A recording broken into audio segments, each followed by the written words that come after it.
You are listening to the Paranormal Chronicles radio show. Here are your hosts, G.L. Davies and Dave Dominguez.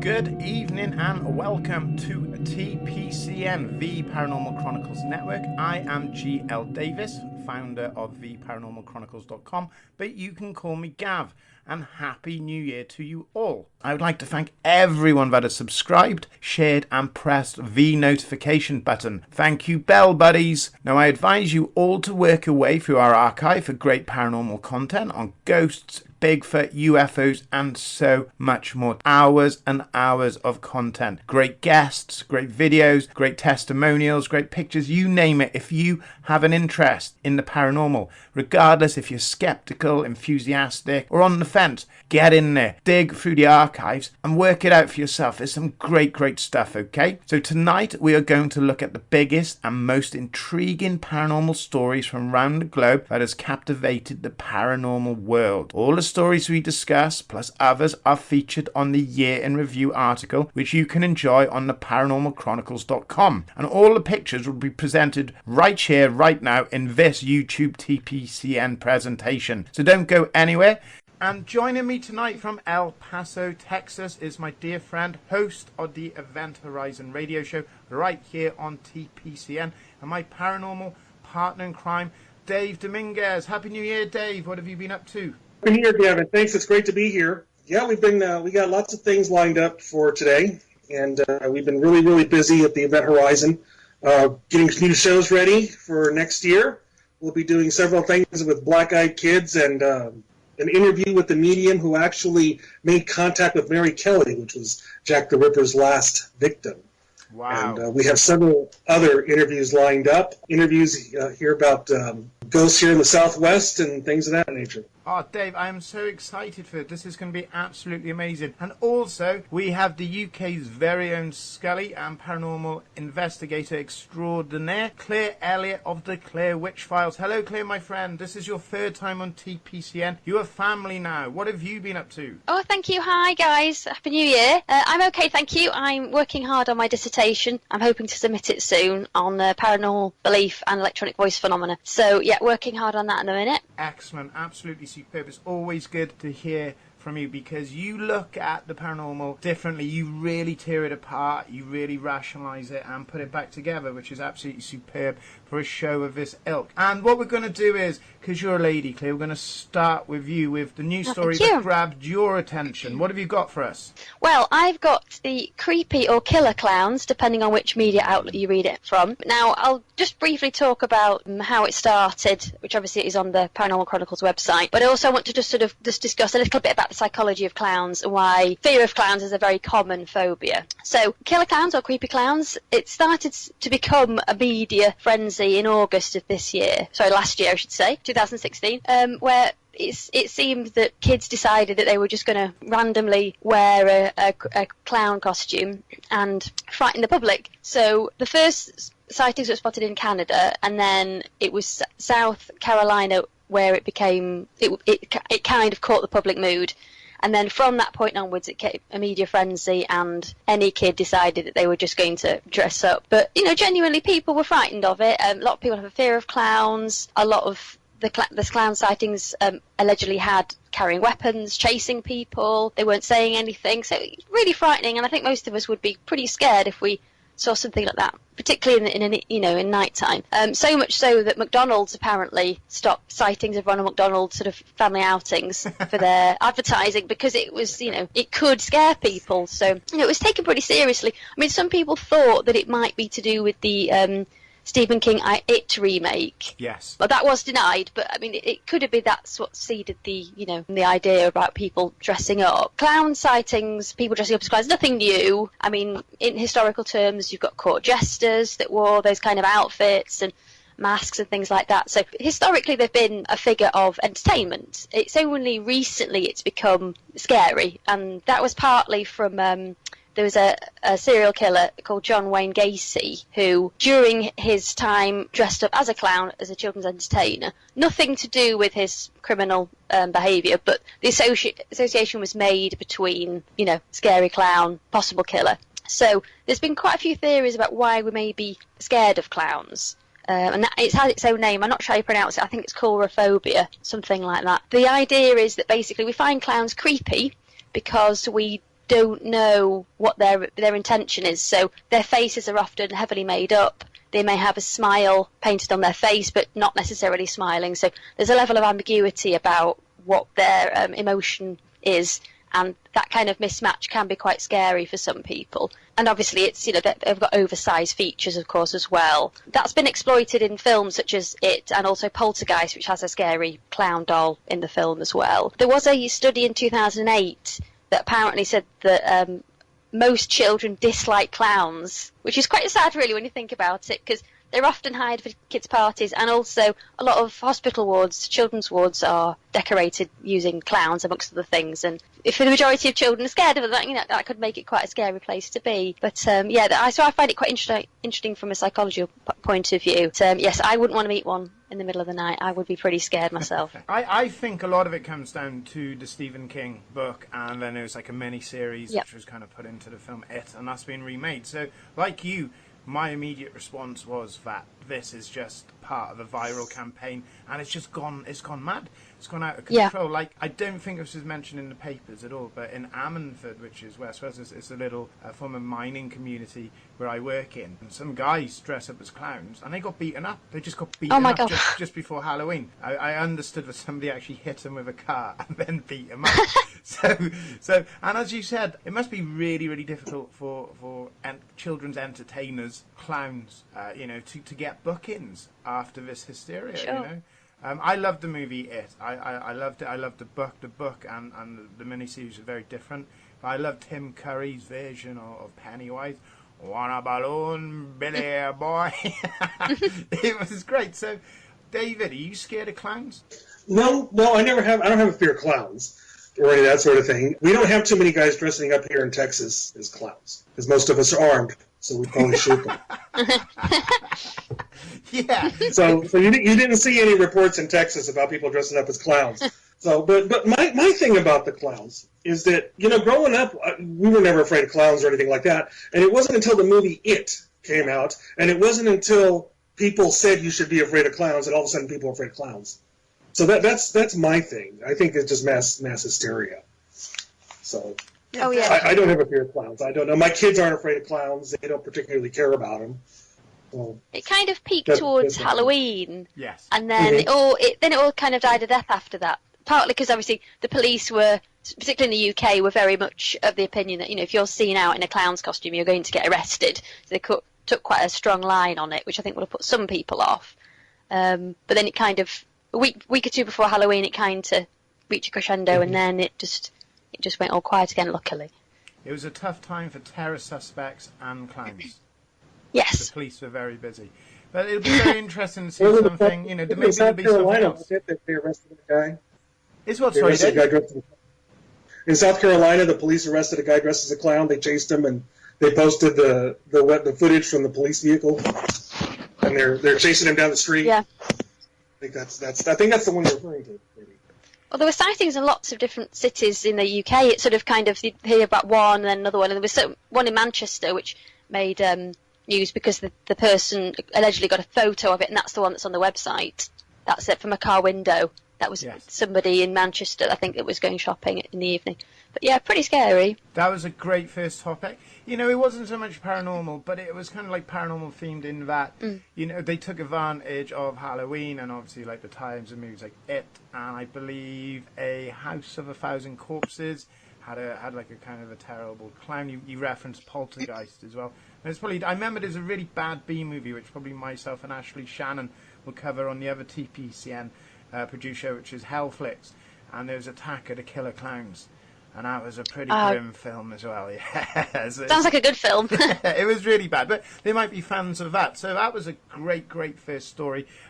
Dave, what captured your imagination down there in El Paso, Texas? What are you going to start with? Well, I'd like to start with Bigfoot. You know, it's gotten really big lately. Of course, it started off with the 1967 Patterson-Gimlin film, and that's been researched and gone over, and people have done all kinds of analysis on it. But now that everybody has a cell phone, everybody's got a camera with them, there's so many other pictures that have come out, so many other videos that have come out, and some that you have on your Paranormal Chronicles website.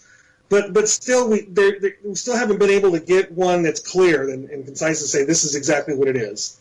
If they're always grainy, they're always out of focus, or they're always really very far away, where you can't make it definitive. You can't definitively say, yeah, that's a hominoid, that's an ape, or whatever it could be. Stories have been coming out from all over the world, as far as like the Yowie in Australia, the Orang Pendek in Asia, the swamp ape in Florida, and so on, and also quite a few have lately come out of Siberia. Now, what I was looking at in Siberia, you have 10 million square miles of forest, and there's places there that no human's ever been. So there could possibly be something living there, something that hasn't been discovered in that area. And some of the Russian people just take it for granted that this creature is out there. They tell you to avoid areas, don't go out alone, that these creatures are looking for mates, and they'll abduct humans. So that's kind of creepy. So we've had a lot of that lately, and especially here in America, in the U.S., there's a show called Finding Bigfoot about 3 researchers going out in the woods, and they're out looking, they're doing investigations. And the show's not so much about Bigfoot, it's about 4 people looking for Bigfoot. And that's really taken off, and that's become very, very famous here. Now it's very popular. Now it's not, people don't look at you too funny now when you bring up Bigfoot, because of everything that's come on TV and social media and everything that's been on lately. So I think now people are starting to realize that, yes, there could be something out there, something unexplained. You have thousands of sightings. Not everybody's lying. Now, of course, there are some people that will make things up and they'll say whatever just to get on TV their 15 minutes of fame, but other hundreds of people can't be lying. But of course, they could have seen things like a bear. They could have saw something else that was it. Could have been their neighbors messing around in an ape suit. You never know. But I think there's something to it, because I used to be on the skeptics that said, no, there's no way. But now that I think about it, now that I've heard so many people, done so many interviews and met people, and these are people of good character, I think there's probably something to it. There's something out there. Yeah, definitely. Well, funnily, you said it's a worldwide phenomenon. On the paranormalchronicles.com website, we did run an article from the Daily Mail in Australia about a possible sighting of legendary Bigfoot had been seen in Indonesia, and the footage showed a large creature walking through a mountain range. That's up on the website right now.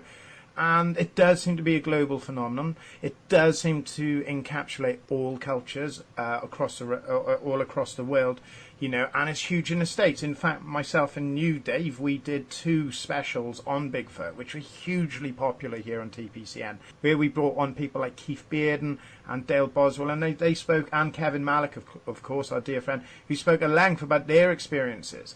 And I feel that the subject is less a subject of mirth, and people are taking it more seriously. Claire, being a bit more sceptical, what are your views on a Bigfoot creature out there on the loose? Well, I think for Bigfoot, people want Bigfoot to be real. I think there's pros and cons really recently, because you've got my single biggest argument against Bigfoot is the fact that if they are an ape-like creature, they would need to live in social groups. So you'd need a certain size for it to be, for them to exist. So that's from a skeptical point of view, that's my biggest argument against Bigfoot. I don't personally believe in Bigfoot. But on the flip side, I think Bigfoot research, one of the good things about Bigfoot research is DNA evidence. The technology has advanced so much now, and a lot of labs are, a bit more willing to help out with DNA testing. And there has been quite a few documentaries in the UK where people have sent in samples that they found, and then obviously they can do DNA testing on it and see what kind of animal that's found, which is quite good, because obviously if there is evidence that we can find, the DNA will help, of course, and that's objective proof, if you know what I mean. So that would be really helpful. And I think as part of that testing, they've actually found that there could be a different type of bear. So there are still animals out there we're still discovering, different species. So that's a positive. So I think it's a valid area of research. I personally don't think there's a Bigfoot, but that's only because you would need such a big group. And I think with such a big group, you probably would have more evidence if they existed. But I suppose I am going to be sceptical. I'm a bit worried about what Dave said after writing Ghost Sex Violation. The fact there might be horny Bigfoots, giant 9-foot creatures on the prowl looking for a That's very scary. You know, if I was Dave, make sure you cut your hair. You don't want to be mistaken from a woman from behind. You know, not if one of these Bigfoots are on the loose. Yeah, I'll make sure to do that. Definitely don't go my hair. Well, that was great. Bigfoot is incredibly popular here on TPCN, and both your views and opinions, I'm sure, will be picked up by our Bigfoot fans out there and dissected, and maybe other people out there got views. Anybody who is listening to this, whether it's immediately after the download or in the future, if you've got any ideas, any theories, and you want to get in touch, leave a comment, get in touch with us via email or through the Paranormal Chronicles webpage, or get in touch with Claire direct as well. I'll make sure that flashing across the screen right now is all her contact details, okay? So one of the things that really intrigued me was that UFO hunters picked up sightings from NASA satellites that appeared to capture huge unidentified objects during its mission to observe the sun. Just before, I believe it was on the 16th of November, UFO Mania channel posted a video made from images taken by NASA's stereo satellites that showed a large spherical object passing in front of the sun. And we're talking a huge object now. We're talking something the size of a planet. Now, people have said that it's this famed missing planet, this rogue planet, Nibiru, I think is called Planet X, that is floating around out there. Apparently last time it came near the Earth, all the bad things in the Bible have occurred. But there's lots and lots of footage and evidence coming from these videos of huge objects out there by the sun. Now, some of them have been debunked and were literally just vortexes of cold gas filling up pockets of air and creating a sphere-shaped object. But one thing that does seem to happen a lot now is the mysterious cube. Now and again on the NASA Sun websites, they'll just appear to be a black cube. Now, the cube itself is nothing but just a part of the image that has been removed or blocked out. But it's happening more and more with regular occurrences now. What is behind the cube? What are they trying to hide from us? Now, part of me, the skeptical side of me, says that if there was lots of UFO activity going on that we shouldn't be knowing about, then why broadcast the footage in the first place? Surely it'd be easier just to stream it direct to NASA, and then they just basically edit it and show the highlights. So that's one of the concerns, that these things don't actually exist. But the object that was seen on November the 16th, it was basically in 2 frames, and then there was a malfunction, and then in the new frames there was nothing to be seen. Now, I woke up on that morning and trending on Facebook and Twitter was this story about this object. I quickly copied and pasted a link onto the Paranormal Chronicles website. It got lots of attention straight away. 3 hours later, the story was gone. There was no follow-up. It wasn't trending. All the links to the sites had gone down, apart from the one I kept, which I believe was the Daily Mail or Daily Express. But the whole story went cold, and the next day, nobody was talking about it apart from the UFO community. And in itself, I thought that was really weird. Claire, what do you think of that kind of story about giant UFOs maybe using the sun as a refueling station? I'm not that clued up on UFOs, to be honest. I mean, it's not as much of a thing in the UK, I would say, but I did have a look at the most recent sighting. Was it November time? That's correct, November 16th. So I had a look at the pictures. Yeah, I mean, to me, it looks like an orb from like you would see on a digital camera. But I'm not familiar with the technology to say, that's what it is. It just looked, because obviously you've got no sense of scale with that object, because it fills the frame. But obviously it could be right next to the lens, or it could be really far away. But I think Planet X, the theory that there's a giant planet that's going to wipe us all out, I think is quite interesting, because with any kind of apocalypse theory, there's often quite a lot of false dawns. So every year there's it's going to be the last year, and we've managed to reach 2017 so far. It's quite interesting. I mean, I think it's tricky for NASA, because if they obviously make the data available, but then people looking at it, they don't necessarily have the technical knowledge to interpret those images. So they're often, but then if they filter it, then they're accused of hiding something. So I think it can be quite difficult for NASA as well to kind of dampen down some of the speculation. And if they talk too much about it, are they giving too much media coverage to it? And equally, if they don't say anything, people will take that as being a implication that they're somehow in on a conspiracy. So it's tricky. Well, before I go to Dave, Russian scientists announced that they were finding stuff ding-dong around 6 or 7 years ago. And now we don't hear anything from those scientists at all. So whether they made a mistake and they're embarrassed, or they were told to shut up, I don't know. I'd imagine the Russian government probably would actually be the first country to disclose it. I've just got this feeling that it won't be from the West, it'll be from Russia. And they'll parade an alien on TV in Russia, just as a scoop. Being an American, Dave, how does that make you feel? I don't know. I think that it would probably have to be another government that would have to come out and reveal it. But other governments have come out and said things, just like I believe the Argentine Air Force or the Peruvian Air Force just had a video out of an object flying around, and it was letting out some sort of gas. Army, yes. The Chilean Army one. And I think if those things had any merit, I think that would probably be picked up by the media. That would be a big story coming out. But I think that unless the U.S. absolutely has to say something, or government has to say something, like an alien actually lands in front of the White House or lands somewhere, and the population sees it and there's no way they can put a lid on it, I think that's when the governments are going to have to come clean. I don't think they're going to divulge anything they don't have to. They're probably wanting to keep whatever technology they have to themselves. They don't want anybody else to get a hold of it. I think that probably after World War II, we probably had something. That's why we had such a huge growth in technology and everything. Just all of a sudden, we had all this great technology right after the war. That's what I think. I don't think it's anything that the governments want to do. Maybe these smaller governments, but they're pretty much ridiculed the media or whatever. But I think the government's just going to have to, the jig's up. They're going to just have to admit it once that happens. But I don't think it's going to be anything voluntarily that they're going to say, okay, let's let the public know. As far as Planet X is concerned, I saw where these scientists were talking about that they're theorizing that there could be a ninth planet way out past the Oort cloud where all the meteors are.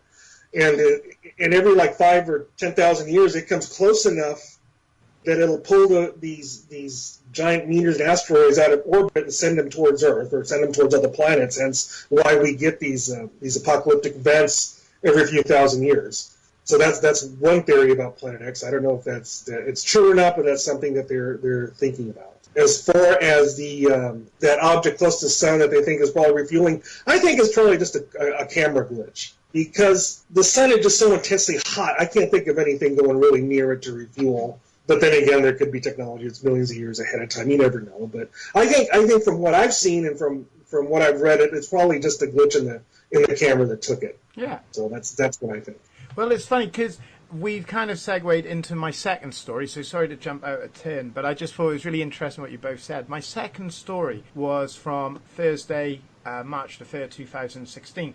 Which was that should Hillary Clinton have successfully won the race to become president, she was going to give full disclosure on what the US knows about aliens, and apparently was going to send a task force into the mysterious Area 51 military base in the Nevada desert to give disclosure on what was happening there as well. Now, the thing that really confused me about this story was, if she has that power to open up all the cases, all the files, like President-elect Trump, as of time of broadcast, he said he's going to relook into the investigation on 9/11. Surely Hillary's good fella and husband, Bill Clinton, surely he already knows having been a former president myself, exactly if the UFO phenomenon is real. Surely she could just get up in the morning and say, "Hey, Bill," and he's like, "What? Do aliens exist?" And he's like, "Yeah." So I thought it was a really strange gambit on her behalf in a very, very strange but important political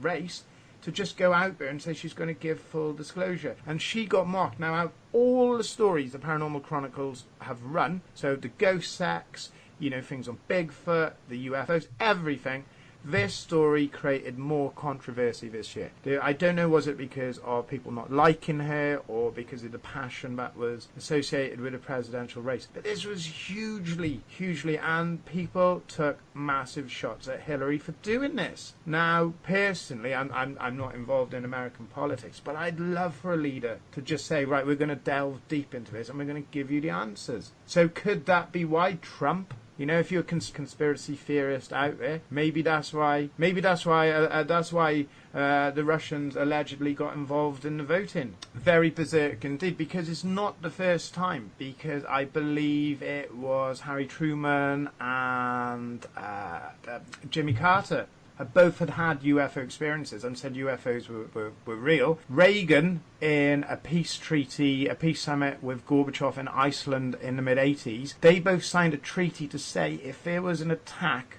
on the Earth from an outside source, that the Russians and Americans would put aside their differences to deal with it. And then Reagan was heavily invested in the Star Wars project about defending the Earth from orbit. Very interesting. What do you think, Claire? Do you think that the presidents have access to this information? A modern interpretation would be that the governments kind of allow us to think there may be UFOs to hide military technology that they're developing. So if there is a sighting, they would much rather people thought it was a UFO rather than some new military technology they had against perceived enemies. So that's kind of a modern interpretation of stuff that's gone before. My big thing with conspiracy theories is I'm sure some of them are true. Some of them have to be true just by the law of probabilities. But for a conspiracy theory to work, particularly one so big, so many people would have to be in on it. And I don't always think that human beings are as organised as we like to think we are, to kind of keep it all a secret. But I've yet to see any evidence that convinces me anyway. Dave, what do you think? What would you have done if Hillary Clinton had either A, disclosed all the information, or B, refused to after she'd made a promise to do so? How would that have made you feel as an American? Well, as an American, I'd probably drop dead if she was elected president. But okay. Well, I figure, from the re-education camp where I would be assigned to if she was elected, from what I've read, from all the research that I've done, is that the government does know about UFOs, but they don't tell every president about them. Some presidents are told and some are not. Truman knew, Eisenhower knew. Carter, when Carter supposedly was told, it brought him to tears and he had a breakdown. Bush Sr. knows because he was head of CIA. He knows everything out of every president. Knows well. But it's my understanding that Clinton was not told. Bill Clinton was not told about it. They figured he couldn't be trusted, or for whatever reason he wasn't told about it. And he also made the comment years ago when he was president that he had his people look into Area 51 and into UFOs and into Roswell. And he stated that if there are UFOs or little green men, that nobody told him about it. So he denied it. And he said he didn't know anything about it. So that's my understanding. That not everybody's told. I don't know which ones were, which ones really weren't, but for sure that the Clintons were not. They weren't told. So I think that probably they would carry on with that, and Hillary wouldn't be told anything. So that's what I think. And very interesting, because I liked Bill Clinton as I was in my 20s then. I felt very safe and secure with Clinton. I don't know, I'm not an American, but he just seemed like kind of an easygoing guy, didn't cause so much hassle. But I'd just be very worried if he met an alien, what he would do with a cigar with one of them. You know, it's not a situation you want to see that on CNN first thing in the morning. Yeah, thanks for that mental image. So, Claire, your second story, moving away now from UFOs and the American government and what they know or don't know. What's your second story you're bringing to the table? It's a poltergeist case. So it's there's allegedly a poltergeist at 30 Eastfield Drive in Pontefract. Now, this was deemed, called the most violent poltergeist haunting, whether it is compared to Enfield, which is obviously pretty much more famous. But in the 1960s, there was the Pritchard family that lived there, and they reported various strange phenomena ranging from objects moving, puddles of water on the floor, strange dust on objects. But then it seems to have escalated to the point where the teenage daughter, was dragged upstairs. Obviously, quite a violent episode and very scary for everybody involved. So the family named the ghost Fred. They had no idea that it was what it was called, but they gave it that name to kind of normalise it, I guess. So there was a book written about it, about the case. Coming back to modern day, the house itself is now privately owned and is hired out for ghost hunts. So you can go there, pay your money, and then you can go in and investigate the place. Now, today I think back in the day it was called the Black Monk.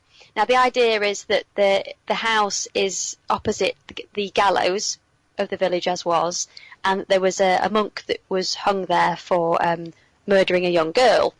The theory being that the girl that they murdered was a similar age to the daughter of the family. Now, the reason I wanted to bring this up is, like I say, it's now commercially owned. Now, as a skeptic, does that make it less credible as opposed to it being, family-owned, residence? So on your website, there's a couple of recent pictures of paranormal investigators who've gone there and believe they've caught a picture of the Black Monk. Now, there's 2 images on there, and obviously I'd like viewers to have a look. The first one is at the end of the banister of the stairs, which I think could be a curtain. Yeah, and on the second photo, there's a mirror, which looks like there might be a face in it, but obviously the sceptical interpretation of that would be it's pareidolia, where we're predisposed to see patterns in dust or, whatever's there. And it's taken from quite far away, I think, as well, so I wouldn't say it's necessarily convincing. So they're the 2 pictures that popped up recently. But the house itself was also infamous more recently in 2015 when Most Haunted Live did an investigation there, which was quite it was interesting, but also it was quite controversial for various reasons at the time. But it just shows you that house has now become quite famous as being the most haunted house in England. Although every haunted house seems to be the most haunted house whenever it appears in the media. But it's just my sort of sceptical point was, if it's a privately owned, commercially used house for that purpose, does that detract from how valid the haunting maybe is? So the fact that this house has been bought and for the purpose, I guess, of hiring it out, because you see it on ghost hunting websites. There's loads of dates that people can go, and a lot of people have been there. So it's just whether that kind of detracts from it, and whether that kind of, means that it becomes less credible, I guess. Yeah, that's how I wanted to highlight it.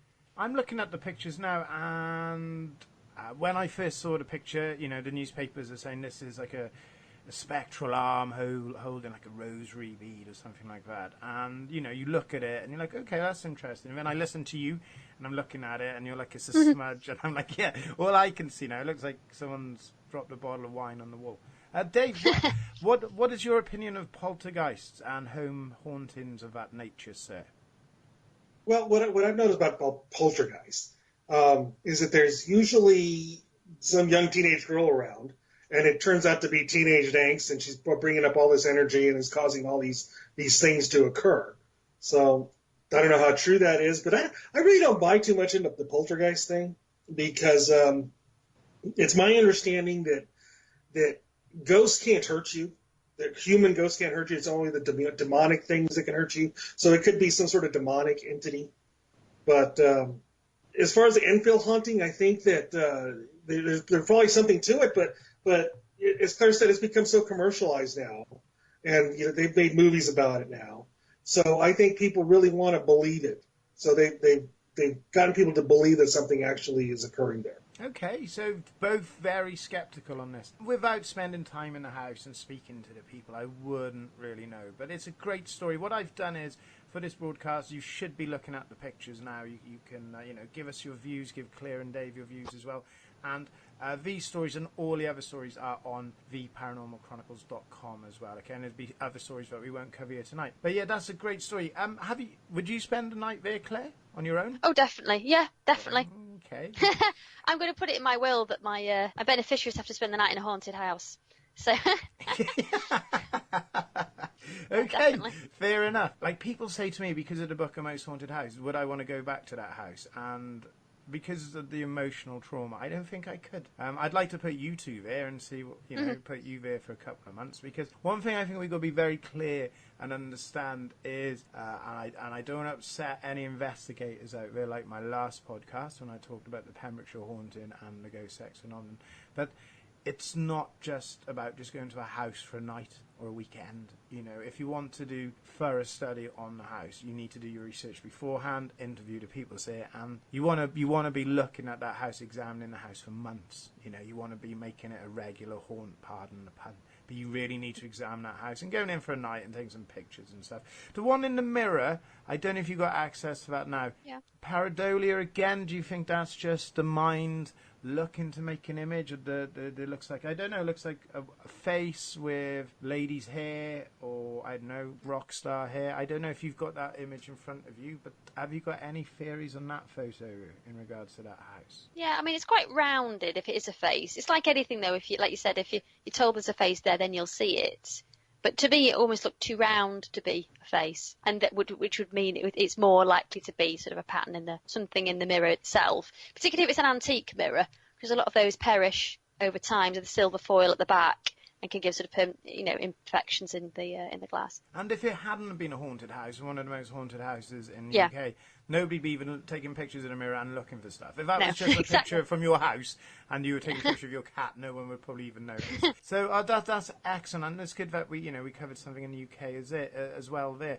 Dave, this is your second story, because I went out of turn. So is this your second story? What would you like to bring to the table, sir? Well, my second story is what I found on the Paranormal Chronicles website, which I thought was really fascinating, was the ghost of Jack the Ripper, the woman's home who's haunted, supposedly by Jack the Ripper, who burns Bibles and attacks her in her sleep. And there's been all kinds of things in there. There's this woman who's lived in the same house for 36 years, and she's been repeatedly attacked and tormented by the ghost of a ghost calling himself Jack the Ripper, speaks in a Cockney accent, and has just been tormenting her.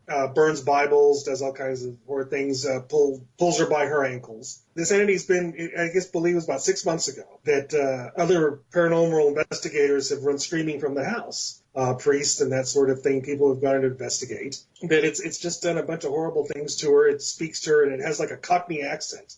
And that's what got my attention. It supposedly speaks in a Cockney accent of this Jack the Ripper, but there's so many theories that Jack the Ripper was maybe a doctor or somebody of higher status, or maybe even a royal of the family. So if that was the case, he wouldn't be speaking in a Cockney accent. Correct me if I'm wrong, that a Cockney accent would be somebody from the lower class back then. It's what my understanding is. So it wouldn't be that. And so that's what I'm wondering. Maybe it's not. Maybe it's a demonic presence who claims to be Jack the Ripper, just messing with him and telling him that's who it is. But they're doing all kinds of other things too. So that's a what lot of sense. Yeah, I like that theory. So that's one of the things. And another thing, while I was looking at this and I was researching this, is that I found out that the Whitechapel murders that occurred in 1888, they ran from a stretch from April to February, but there were several other murders that occurred right after. The first ones were 5 murders, five ladies were murdered. Afterwards, there were about 5 or 6 other murders that occurred, and they don't know if it still was attributed to Jack the Ripper or they were copycat murders. But they did continue only they weren't in the Whitechapel district, they were in the surrounding areas. So I'm thinking maybe it did keep going, but maybe the police went ahead and just kind of kept those quiet because they didn't want to panic the citizens, panic the whole city of London that this guy was spreading out and going to other neighborhoods. So that's what I found very interesting. Could have been a copycat murderer, possibly after. It'd be very interesting to see what happened.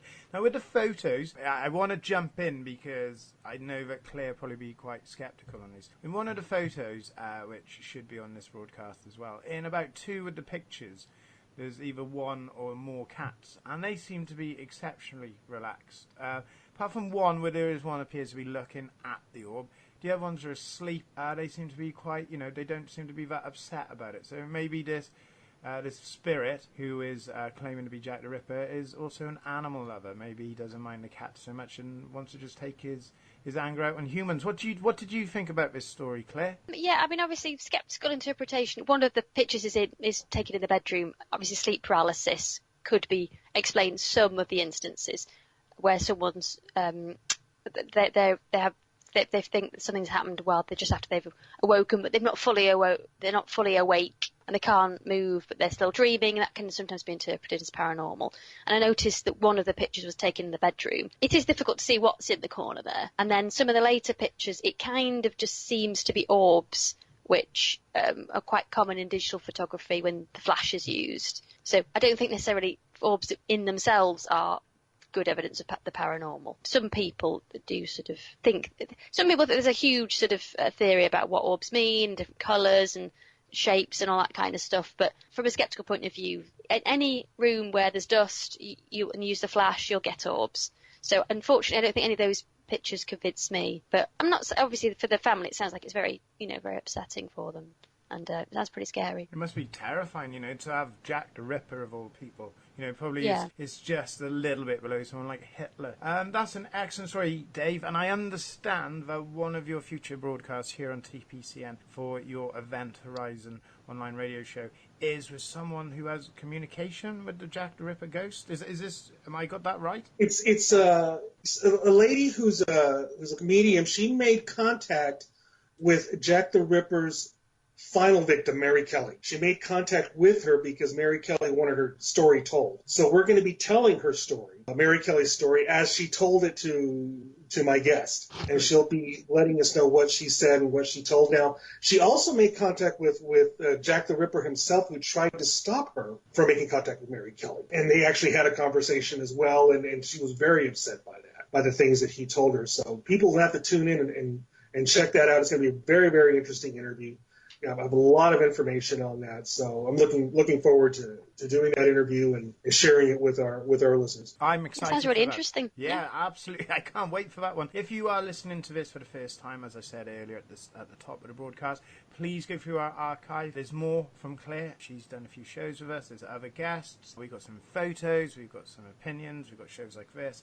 And so make sure you subscribe. Press that notification button, that little bell. Become a bell buddy, so that you get a little notification that a new show has dropped. And we're planning to do a lot of them, and hopefully with Claire on board as well, doing a lot more shows, because we love her opinions. Going on to your third story then, Claire, what have you got for us? Yeah, sure. I mean, I picked this one because it's near to me. It's Warrington, which is not that far away from where I live in Manchester. So this was CCTV footage that looks like there's a ghost in the indoor market there. Made the media. Obviously, people were discussing it, the people who work there. And it was at night time, so, it was quite interesting within itself. The reason I wanted to bring it up is one thing that you see a lot now in media coverage is it looks to me a bit like a ghost camera app. Not to say it is, but yeah, there's a lot. You'll see a lot of ghost photos where it either is definitely an app or it looks like it could be an app. And for me, it is disappointing because I remember the film photography from when I was a kid and used to get some amazing ghost photos. They were probably double exposures and long exposures, but you had some really amazing creepy images. And digital photography, unfortunately, is quite disappointing in the kind of evidence it seems to produce, because you've either got orbs, which can be easily explained, or the image is very, blurred, or on the flip side, you get an image that's quite crisp, which looks like it's been added to later on via a ghost app. And I thought it was quite interesting because if you read the article itself, the person that works there actually mentions about children playing Pokemon Go there. It's quite a popular pastime there. So it's the whole thing about augmented reality, and can we believe the equipment that we're using? Because it's not necessarily a malfunction. It could be someone's come along post hoc and digitally changed the image. Now, there is another photo on Paranormal Chronicles website, which is taken in a cinema with a family, and there's something in the background, which again looks a bit like it could be a ghost app. Now, the mum obviously says she hasn't messed with it at all. She doesn't even know how to, but that doesn't say that the children have gone in at a later date and then maybe added something. But if you look at it again, it looks a bit too convincing, I guess, is what I'm saying, and it could well be a ghost camera app. I agree with you. I had a friend take a picture on her mum's camera and added an app. And my friend, she was adamant. She was so cross with me when I was laughing at it. But her daughter did it. It's so frustrating these days for any investigator. I said in my last podcast, I get photos daily, and someone said, I've taken a picture of my children, and there's a Victorian child in the background, and it's an app. And I'm like, geez, man, I can't be bothered. And then it's so difficult out there with all the videos of UFOs and monsters and Bigfoots and ghosts to try and discern what is real. And unfortunately, people, I don't know whether they're doing it to get attention or to make the paranormal, a subject of mirth, and that people don't take this very seriously. Like, you take it exceptionally seriously, Claire, and you're not a believer. You're not a medium. You're not trying to make money off it. You're not, trying to fill out the Albert Hall so you could do media. You're literally trying to treat it like a science to find out, is it viable that the paranormal can exist? And if so, what rules and boundaries within what we know do they exist and conform? And same with Dave. Dave is pretty much like me. He's on the fence, and we're literally trying to do this to just broaden minds, and whether you're a skeptic or an enthusiastic or a believer, is to think, what if? And these people make it so hard. Anybody, I'm just going to put this out, anybody sends me a picture with an app, and I know it's an app, I'm just going to block you. You're banned. You're banned from the paranormalchronicles.com, okay? Dave, what did you think of this picture if you've seen it, sir? It wasn't that, I don't think it was a big story in America, but I did cover it because it was a slow news day. Well, I didn't get a chance to see the picture, but, I do agree with you. It's really upsetting that people that fake these things and Photoshop things and try to pass them off as real, because if there's real things that really hampers legitimate investigators that are trying to capture something. And for instance, about 5-6 years ago, this happened to me. My mom was going to do knee surgery, and she was put in an older folks home rehab. She was about 80 at the time. We went to go visit her, and I took pictures of the kids with her and things of that nature. And when we looked at them on the camera, we saw all these, they weren't like orbs, but they were like these white flashes across the screen, across the picture. And there was nothing there when I took the picture, because I took them. And we looked at them and we thought, wow, that's really unusual, that we would see this. But then again, it was an elderly people home, an old folks home. It was like a rehab center, and people had died there. Lots of people had died there. So I thought that was amazing that we capture something like that. And I wish I could find those pictures again so I could post them. But they were amazing. You could actually see things in it. You could actually see the shadows. You could see the blurs in there. And my kids aren't blurred, but there's blurs going across the screen. I would love to see those pictures there. Find them. Yeah, definitely. I gotta find them. They're really, really neat. Myself and Dave, we did a show on, I believe it was like the top 10 creepiest ghost pictures a few months ago, and we agree 100% with you, Claire. We like the old pictures. Even the fakes have character. They have this kind of air of mystery. They're in black and white, and you're like, could they have photoshopped us? They didn't have Photoshop, and there was a certain skill, and you've got to admire that certain skill to hoax back in the day, from the advent of photography all the way up into the 1960s, there was a skill. And now you've got phone apps and computer software. It's just a waste of time. It's just an absolute waste of time. Hopefully, like the killer clowns, this is just a phase, a fad that will die out soon, because no one's going to buy it. It's discrediting the industry from the people like you and the people within your society that work really hard, to the enthusiasts and researchers, Dave, and even the people, really, really believe this, and we are in no position to say that this ghosts don't exist, or Bigfoot, or UFOs. We're in absolutely no position. And there's people out there, it's very, very important to them, but this is part of their culture, part of their spirituality, part of their religion, and it's very, very important to them. And then you get these dickheads out there and just making it really hard for everyone. There you go, guys.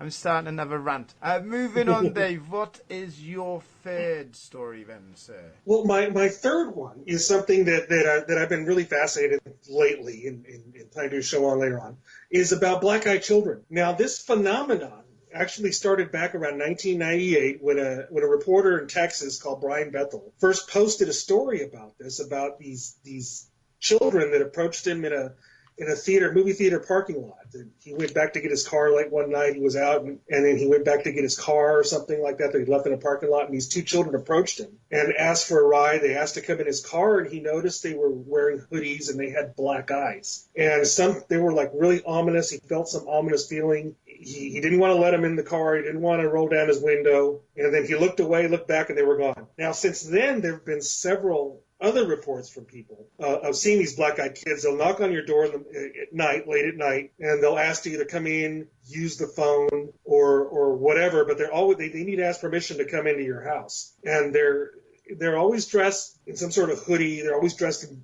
dark colors. They've been known to come by themselves, but mostly it's two at a time. And they have black eyes, completely blacked out. And they speak strangely. And when questioned, they'll only answer, "Can we come in?" or "Can we get a glass of water?" or "Can we use your phone?" And they won't deviate from that script that they have. People won't let them in, except for one account where I read about a lady, I believe in South Carolina, who actually let them in. And they went in her house. We don't know what happened. That's the unusual part. After she let them in, but it was said that her whole family became sick, and eventually a couple of people died of some sort of illness that occurred. So I don't know how true that one is or not. But I think it's a really interesting subject because you don't see any reports about this prior to 1998. At least I haven't found any. But I don't know if this is like a mass hysteria thing where somebody sees something and then, well, okay, then I saw it too. Or people just haven't been wanting to say anything, or for fear that they'll think that there's something wrong, they're making things up or whatever. But I think it's really neat, and I think it merits investigating a little bit further, and maybe talking to somebody, and maybe we can get somebody on the show who's actually seen these creatures or seen these kids. There have been there was a documented one that I read about. This lady saw some kids on the side of the road. She actually stopped. They asked her for a ride. She didn't want to give them a ride. So she drove a little bit further. She called the sheriff's department, and there just happened to be a sheriff's unit driving up at the time, and he went and stopped right next to the kids, and she drove off, so she never found out what happened. So that would be really interesting to find out what happened in that story. But I think it just merits some more investigation to find out what this is. Because the black-eyed children phenomenon isn't just isolated to America; it's prominent in the UK, Europe, and Russia, and I no doubt other countries are probably pretty sure. I've had a case from Japan as well.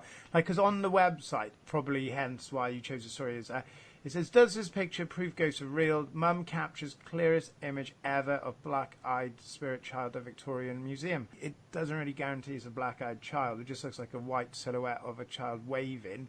It's a strange photo. I don't know if you've both seen this photo or not. It looks if you read the article, it does mention that in the other photos that the person took, their child was in the photos. So there's a sceptical argument to say it was her child that was in the photo, but just she didn't remember they were there and they just kind of moved out of shot, something like that. I mean, it doesn't. You can kind of see an eye that might look a bit dark, but I wouldn't.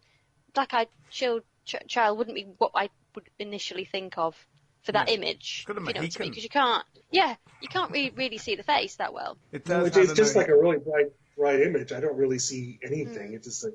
With the reports of the black-eyed children is that they look real. They don't look like a ghost.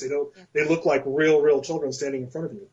They're not a ghost image. I think this is the ghost of Sid Vicious. I think it's interesting that we go through these phases of these kind of like paranormal cultural phenomenon in terms of devil hounds, and then it's some kind of cryptid, and then we're now on black-eyed children, and then like the amount of younger people who've contacted me and said, "Oh, the Slender Man comes to my house." Yeah, I've seen the Slender Man. I was going to bring that up actually. There's a documentary that's due to come out soon on Netflix about the case of the two girls that tried to murder their friend for Slenderman. And he was just a marketing campaign for a video game or a movie. I believe it was a video game. Was that correct? It was initially an idea on a creepypasta website, so an idea of a supernatural creature that then kind of took a life of its own. So it's an internet meme in that sense that it was on a creepypasta forum and it's then been elaborated more and more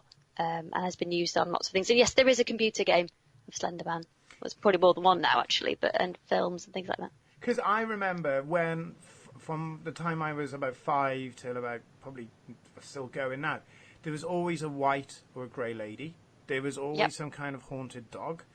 There was always a haunted hitchhiker, a phantom hitchhiker, which I've covered in depth on the website. And then we got the Black-Eyed Children, and there was always a headless horseman, or like you. I believe it was one of your relatives had the phantom cyclist, like a white lady on an old Victorian bike. You know, there's always a popular story, and it seems that every town, every county, every city has their own kind of urban mythology within that. But I know that you, Dave, you're super fascinated by this subject, and that you've got some shows possibly coming up on this as well. Yes, we do have. I do have a shows that we're working on. There's a show that this Border Patrol agent wrote a book about hauntings of the Border Patrol and things that they've seen along the border. And I'm hoping to get him on, book him on for his show. It's really fascinating. Talks about all kinds of things that he saw when he was out there. He's retired now. And things that he's gotten other agents to talk about that they've seen out there. A bunch of creepy stuff, creepy ghosts, all kinds of weird phenomena and anomalies that they've seen out there on the southern border of the United States. So that hoping to get him on as a guest. But when you go back to culturally, a lot of people have the same type of ghosts. Like you'll notice that a lot of especially here in Southwest where we live, you have the lady who's always crying by the river, looking for her children. Here it's called La Llorona, the crying woman, dressed in white. And what I found out that there's other places all over the country, all over the world that have that same story. So that's pretty common everywhere that you go. So yeah, they a lot of the places do have the same ghosts, the same stories. Why do you think, Claire, from the psychology point of view, from the psychological point of view rather, why do you think we hold on to these common urban myths? Why do we naturally feel that we have to embrace these stories regardless of where in the Northern Hemisphere or even the world we are? Do you have any inkling why that would be? Paranormal sightings are culturally defined in the sense that if there's a werewolf sighting, then there'll be a rash of werewolf sightings because that people's perceptions is then set to what may be out there. So if something is ambiguous that they see, it's whatever springs to mind. It's called the availability heuristic, where the most common thing or the thing that comes to mind most frequently is then what they may attribute that sighting to be. Obviously, in the UK, we've got every pub has a ghost pretty much.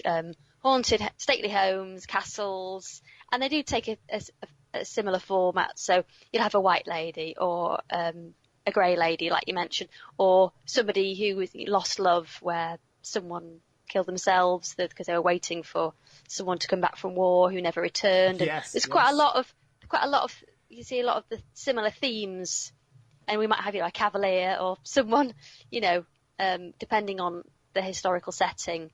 So I think there's obviously a lot of history, a lot of stories that have gone in the past that get handed down over the centuries. But then equally with the internet, you've got the whole new range of sightings like Slenderman, like Black-Eyed Kids, which haven't really surfaced before. They're new phenomena, and that they just take on a life of their own then and spread like wildfire through the internet. And who's to say what the next thing will be? I'm sure there's bound to be new phenomena and supernatural entities that we're going to create and then see. We should make in the one future. Up. The three of us should make should one try up, one, right? And just say, like, guys, we're going to make something up, right? And just see if it becomes a worldwide phenomenon. Then we saw one in Australia. We'll make something up, guys, and we'll let you know what that is. I think, going back to what you said, I think there are more ghosts of monks than there have ever been monks. Probably, yeah. If you want to be a guaranteed ghost, become a monk. Guaranteed to become a ghost in your afterlife. Quite a cheap outfit as well. Cheap, easy outfit. It's a very easy outfit. For my third story, that was great, Dave. I really love that, and I'm really excited to hear your shows on the Black-Eyed Children as well. Not the Black-Eyed Peas, as my spell check changed the article to, which I'd be quite happy to see them. I've got my third story, and I've got here, it was a strange week for London with 3 stories emerging at the same time. One was the BBC Ghost, which is at the BBC studio, which was explained as a lighting malfunction. And then the same week, the ghost of Winston Churchill was seen on the London Underground and photographed, which was universally agreed to just be a lighting effect radiating off the tiles, and a severe case of pareidolia and suggestion. And if you love your ghost pictures, go on on the TPCN archives. There is lots and lots of ghost pictures, and also on the website. We have hundreds for you to explore and investigate. However, the third story, as mad as it was, which made eyes roll universally, was a fun story about where a video showed a strange creature in the Thames. It divided the internet over whether it was a whale, a submarine, or the Loch Ness Monster on vacation, and was dubbed the Thames Beast. The YouTube clip taken from the Emirates airline cable car shows a long, dark shape which appears to have 2 humps emerging from the river. After a brief glimpse, it disappeared back beneath the murky water in front of the O2 in Greenwich. People wrote things along the lines of something huge was moving under the water and then briefly surfaced. People are asking, are there whales in the Thames, or is it just kind of some weird submarine? One wrote, if you slow it down enough and pause it, it kinda looks like a pod of dolphins or porpoises. There was a huge shadow under the water that looks like one giant sea creature. It's way more exciting to think that it's some crazy undiscovered ancient beast that's probably going to crawl out the river and start eating people and toppling buildings. So I'm going to go with that for now. That was one Londoner's explanation, and people saying it was Godzilla, but many people are skeptical. Now, I immediately went for this is a hoax, that it's just some clever camera footage. But then other people did remind me we did have that whale swim up the Thames a few years ago, which was one of the most incredible stories in itself. And also in Bristol Harbour a few years ago, there was a strange unidentified jellyfish-like creature which turned out was a stunt by Darren Brown about getting people to believe. So, Claire, being from the United Kingdom, is there a possibility there's a strange unidentified creature swimming the dirty, muddy river known as the Thames? Unless you mean David Walliams, then probably not.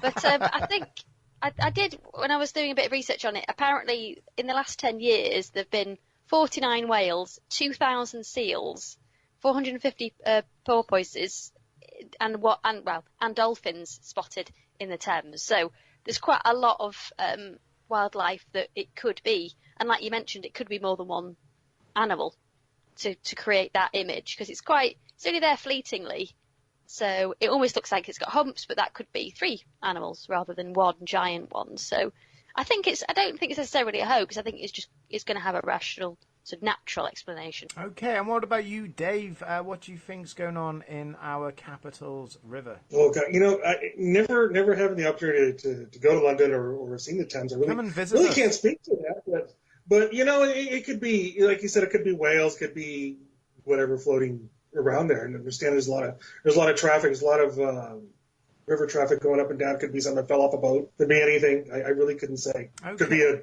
giant sewer log. Who knows? Yeah. A sewer log, as in like a poo. Yes. A big poo. Well, who knows? Hopefully whatever it is will be looked after. I don't think anything could live very long in the Thames, to be honest. I know things make its way up here. That story with the whale swimming up the Thames was one of the most captivating and endearing stories I've ever heard.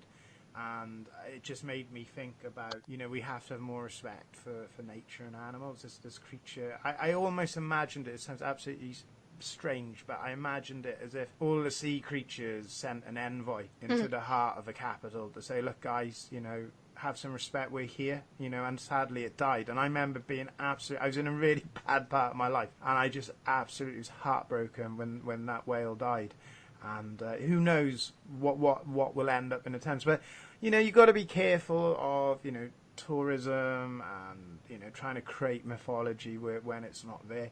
But it would be awesome if it was like a giant alligator in the Thames. Queen Liz comes out on a boat, she blesses it, she gives it a knighthood. Gives it a crown. Gives it a crown, gives it a fur coat. It'd be wonderful. And Dave, come to London. Come and visit me and Claire. Oh, sure. That's on my bucket list, absolutely. Definitely. We'll come to El Paso. It sounds like me and Claire in some kind of relationship now, but we should come and visit. Can I? We've never met. We're not near London. Well, I'm further away than London, actually, but it's a great city. Yeah, it is an amazing city. A lot of haunted history as well. And we'll take you on the Jack the Ripper tour, Dave. You'll love that. So I'm going to hold you to that. Yeah, the fish and chip. I'd rather just go for the food.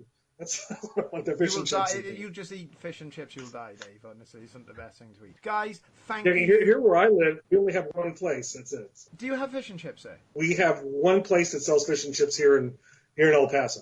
But are they it's proper run by chips? a Chinese Or lady. Fries is rubbish you have. Fries. Are they fish and chips? I would say it's probably fish sticks and fries. It's not really fish and chips. Nah, that's not the same thing. That's not the same. The last time I had proper fish and chips was in New Zealand. That's the last time.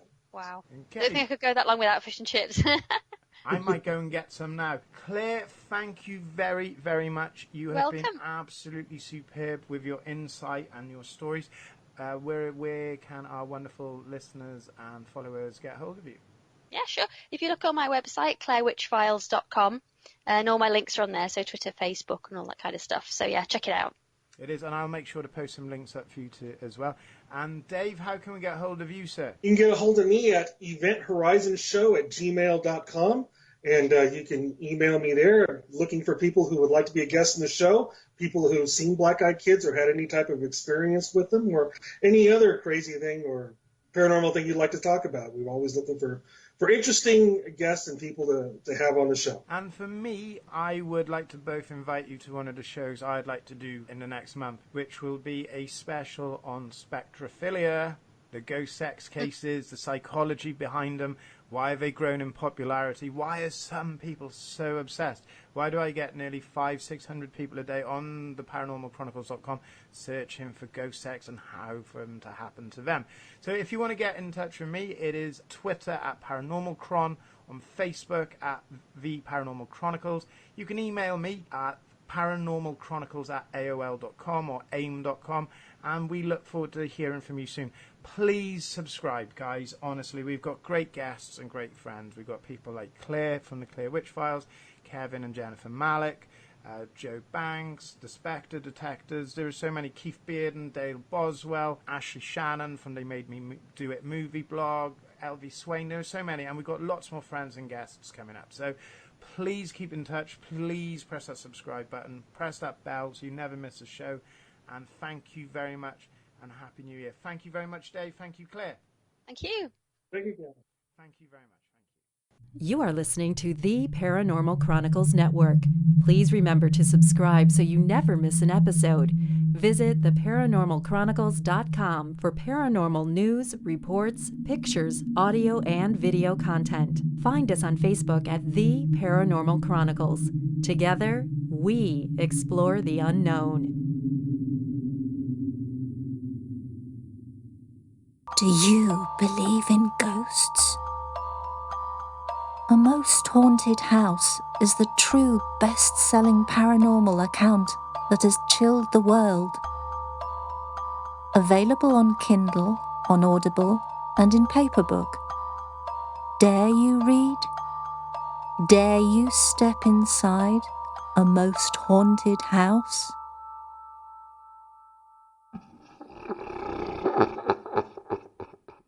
Good evening, creatures. It is I, Gavin. Now, if you're enjoying our show and would like to support us without chilling your bank account, then when you shop at line at Amazon, simply head to theparanormalchronicles.com website. Click support us on the left-hand side, follow the link to Amazon, and shop away. Your goods won't cost you any extra, but we get a few pence and a few cents as a commission. Think of it as a tip jar, and your support will help us chill, thrill, educate, and entertain for future broadcasts. Next time you shop Amazon, think theparanormalchronicles.com.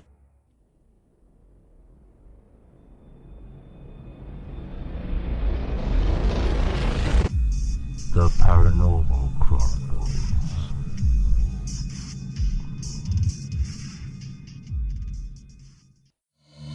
You have been listening to the Paranormal Chronicles Network. Do sleep well.